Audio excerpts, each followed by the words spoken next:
In the first instance, no. What it is, you have these architects of control, and these architects of control they operate through fear, through creating a narrative. They have their financial systems, their political systems. This is what they have.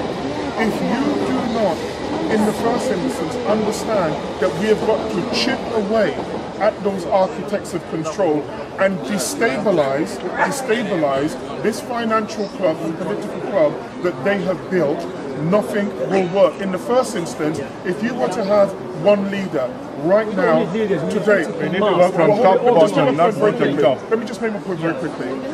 During the late 50s, 60s and early 70s in America, and I only mention this because it's empirical evidence, and we have to look at what's gone before us.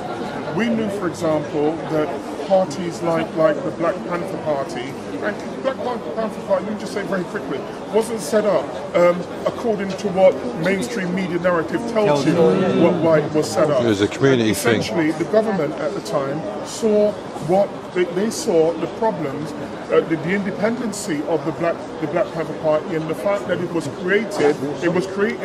actually creating ruckus in America. Essentially, what the American Central Intelligence Agency did, they instituted a program called COINTELPRO. And essentially what they did, they put people within those organizations and they would put this man against you. You understand? They would send letters, and they created dissension in the ranks, which led to people being literally murdered. And this is how they took these things down. They did that for Elijah Muhammad. So just one moment. They did this to Martin Luther King. Who would have known that Martin Luther King's number 2 was an FBI informant who was informing the FBI of his every move to try and take him down. So one of the problems with having one leader is that these people.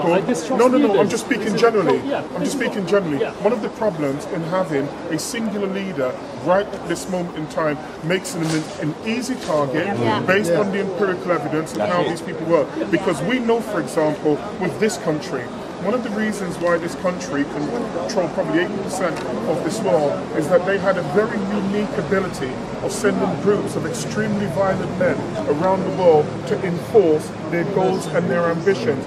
You're not going to tell me that if we stand here today and say that what we are going to do is to take on this great massive behemoth that has literally looted and raped across the world, that they're going to allow you to do it.